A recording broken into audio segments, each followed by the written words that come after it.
श्री शिव पुराण विद्धेश्वर संहिता अध्याय 14। अग्नि यज्ञ, देव यज्ञ, ब्रह्म यज्ञ, गुरु पूजा तथा ब्रह्म तृप्ति का हमारे समक्ष क्रमशः वर्णन कीजिए। सूत जी बोले, महर्षियों, गृहस्थ पुरुष अग्नि में सायंकाल और प्रातः काल जो चावल आदि द्रव्य की आहुति देता है उसी को अग्नि यज्ञ कहते हैं। जो ब्रह्मचार्य आश्रम में स्थित हैं उन ब्रह्मचारियों के लिए समिधा का आधान ही अग्नि यज्ञ है। वे समिधा का ही अग्नि में हवन करें। ब्राह्मणों, ब्रह्मचार्य आश्रम में निवास करने वाले द्विजों का जब तक विवाह न हो जाए और वे उपासना अग्नि की प्रतिष्ठा न कर लें तब तक उनके लिए अग्नि में समिधा की आहुति, व्रत आदि का पालन तथा विशेष यजन आदि ही कर्तव्य है। यही उनके लिए अग्नि यज्ञ है। द्विजों, जिन्होंने बाह्य अग्नि को विसर्जित करके अपने आत्मा में ही अग्नि का आरोप कर लिया है, ऐसे वानप्रस्थियों और सन्यासियों के लिए यही हवन या अग्नि यज्ञ है कि वे विहित समय पर हित कर परिमित और पवित्र अन्न का भोजन कर लें। ब्राह्मणों, सायंकाल अग्नि के लिए दी हुई आहुति संपत्ति प्रदान करने वाली होती है, ऐसा जानना चाहिए, और प्रातःकाल सूर्य देव को दी हुई आहुति आयु की वृद्धि करने वाली होती है। ये बात अच्छी तरह समझ लेनी चाहिए। दिन में अग्निदेव सूर्य में ही प्रविष्ट हो जाते हैं, अतः प्रातःकाल सूर्य को दी हुई आहुति भी अग्नि यज्ञ के ही अंतर्गत है। इस प्रकार ये अग्नि यज्ञ का वर्णन किया गया। इंद्र आदि समस्त देवताओं के उद्देश्य से अग्नि में जो आहुति दी जाती है उसे देव यज्ञ समझना चाहिए। स्थाली पाक आदि यज्ञों को देव यज्ञ ही मानना चाहिए। लौकिक अग्नि में प्रतिष्ठित जो चूड़ाकरण आदि संस्कार निमित्तक हवन कर्म है उन्हें भी देव यज्ञ के ही अंतर्गत जानना चाहिए। अब ब्रह्म यज्ञ का वर्णन सुनो। द्विज को चाहिए कि वो देवताओं की तृप्ति के लिए निरंतर ब्रह्म यज्ञ करे। वेदों का जो नित्य अध्ययन या स्वाध्याय होता है उसी को ब्रह्म यज्ञ कहा गया है। प्रातः नित्य कर्म के अनंतर सायंकाल तक ब्रह्म यज्ञ किया जा सकता है, उसके बाद रात में इसका विधान नहीं है। अग्नि के बिना देव यज्ञ कैसे संपन्न होता है, इसे तुम लोग श्रद्धा से और आदर पूर्वक सुनो। सृष्टि के आरंभ में सर्वज्ञ, दयालु और सर्वसमर्थ महादेव जी ने समस्त लोकों के उपकार के लिए वारों की कल्पना की। ये भगवान शिव संसार रूपी रोग को दूर करने के लिए वैद्य हैं, सबकी ज्ञाता तथा समस्त औषधों के भी औषध हैं। उन भगवान ने पहले अपने वार की कल्पना की जो आरोग्य प्रदान करने वाला है। तत्पश्चात अपनी माया शक्ति का वार बनाया जो संपत्ति प्रदान करने वाला है। जन्म काल में दुर्गतिग्रस्त बालक की रक्षा के लिए उन्होंने कुमार के वार की कल्पना की। तत्पश्चात सर्वसमर्थ महादेव जी ने आलस्य और पाप की निवृत्ति तथा समस्त लोकों का हित करने की इच्छा से लोक रक्षक भगवान विष्णु का वार बनाया।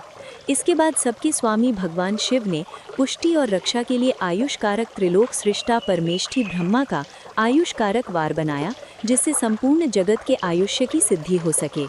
इसके बाद तीनों लोगों की वृद्धि के लिए पहले पुण्य पाप की रचना हो जाने पर उनके करने वाले लोगों को शुभाशुभ फल देने के लिए भगवान शिव ने इंद्र और यम के वारों का निर्माण किया। ये दोनों वार क्रमशः भोग देने वाले तथा लोगों के मृत्यु भय को दूर करने वाले हैं। इसके बाद सूर्य आदि 7 ग्रहों को, जो अपने ही स्वरूप भूत तथा प्राणियों के लिए सुख दुख के सूचक हैं, भगवान शिव ने उपर्युक्त 7 वारों का स्वामी निश्चित किया। वे सब के सब ग्रह नक्षत्रों के ज्योतिर्मय मंडल में प्रतिष्ठित हैं। शिव के वार या दिन के स्वामी सूर्य हैं, शक्ति संबंधी वार के स्वामी सोम हैं, विष्णु वार के स्वामी बुध हैं, इंद्रैण वार के स्वामी शुक्र और यम वार के स्वामी शनैश्चर हैं। अपने अपने वार में की हुई उन देवताओं की पूजा उनके अपने अपने फल को देने वाली होती है। सूर्य आरोग्य के और चंद्रमा संपत्ति के दाता हैं। मंगल व्याधियों का निवारण करते हैं, बुध पुष्टि देते हैं, बृहस्पति आयु की वृद्धि करते हैं, शुक्र भोग देते हैं और शनैश्चर मृत्यु का निवारण करते हैं।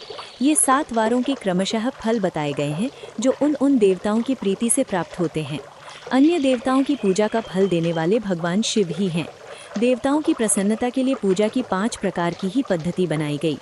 उन देवताओं के मंत्रों का जप ये पहला प्रकार है, उनके लिए होम करना दूसरा प्रकार है, दान करना तीसरा प्रकार है तथा तप करना चौथा प्रकार है। किसी वेदी पर प्रतिमा में, अग्नि में अथवा ब्राह्मण के शरीर में आराध्य देवता की भावना करके 16 उपचारों से उनकी पूजा या आराधना करना 5वां प्रकार है। इनमें पूजा के उत्तरोत्तर आधार श्रेष्ठ हैं। पूर्व के अभाव में उत्तरोत्तर आधार का अवलंबन करना चाहिए। दोनों नेत्रों तथा मस्तक के रोग में और कुष्ठ रोग की शांति के लिए भगवान सूर्य की पूजा करके ब्राह्मणों को भोजन कराए। तदनंतर 1 दिन, 1 मास, 1 वर्ष अथवा 3 वर्ष तक लगातार ऐसा साधन करना चाहिए। इससे यदि प्रबल प्रारब्ध का निर्माण हो जाए तो रोग एवं जरा आदि रोगों का नाश हो जाता है। इष्ट देव के नाम मंत्रों का जप आदि साधन वार आदि के अनुसार फल देते हैं। रविवार को सूर्य देव के लिए, अन्य देवताओं के लिए तथा ब्राह्मणों के लिए विशिष्ट वस्तु अर्पित करें। ये साधन विशिष्ट फल देने वाला होता है तथा इसके द्वारा विशेष रूप से पापों की शांति होती है। सोमवार को विद्वान पुरुष संपत्ति की प्राप्ति के लिए सपत्निक ब्राह्मणों को घृत पक्व अन्न का भोजन कराए। मंगलवार को रोगों की शांति के लिए काली आदि की पूजा करे तथा उड़द, मूंग एवं अधक दाल आदि से युक्त अन्न ब्राह्मणों को भोजन कराए। बुधवार को विद्वान पुरुष दधी युक्त अन्न से भगवान विष्णु का पूजन करे। ऐसा करने से सदा पुत्र, मित्र एवं कलत्र आदि की पुष्टि होती है। जो दीर्घायु होने की इच्छा रखता हो वो गुरुवार को देवताओं की पुष्टि के लिए वस्त्र, यज्ञोपवीत तथा घृत मिश्रित खीर से यजन पूजन करे। भोगों की प्राप्ति के लिए शुक्रवार को एकाग्र चित्त होकर देवताओं का पूजन करे और ब्राह्मणों की तृप्ति के लिए षड रस युक्त अन्न दे। इसी प्रकार स्त्रियों की प्रसन्नता के लिए सुंदर वस्त्र आदि का विधान करे। शनैश्चर अपमृत्यु का निवारण करने वाला है। उस दिन बुद्धिमान पुरुष रुद्र आदि की पूजा करे। तिल के होम से, दान से देवताओं को संतुष्ट करके ब्राह्मणों को तिल मिश्रित अन्न भोजन कराए। जो इस तरह देवताओं की पूजा करेगा वो आरोग्य आदि फल का भागी होगा।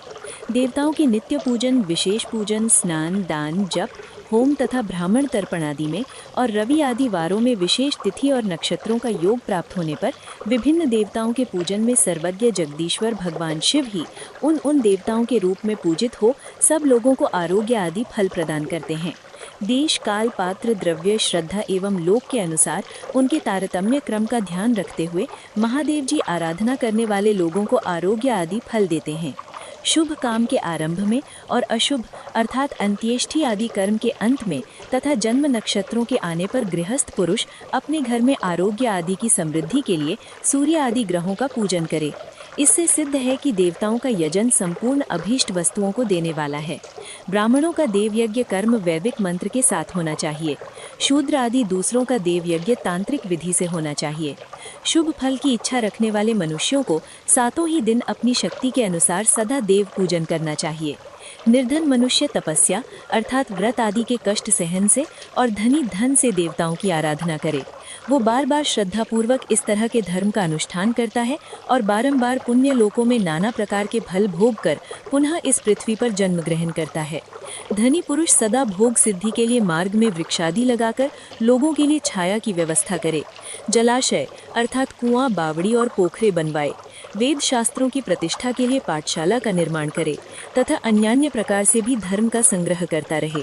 धनी को ये सब कार्य सदा ही करते रहना चाहिए। समय अनुसार पुण्य कर्मों के परिपाक होने से अंतःकरण शुद्ध होने पर ज्ञान की सिद्धि हो जाती है।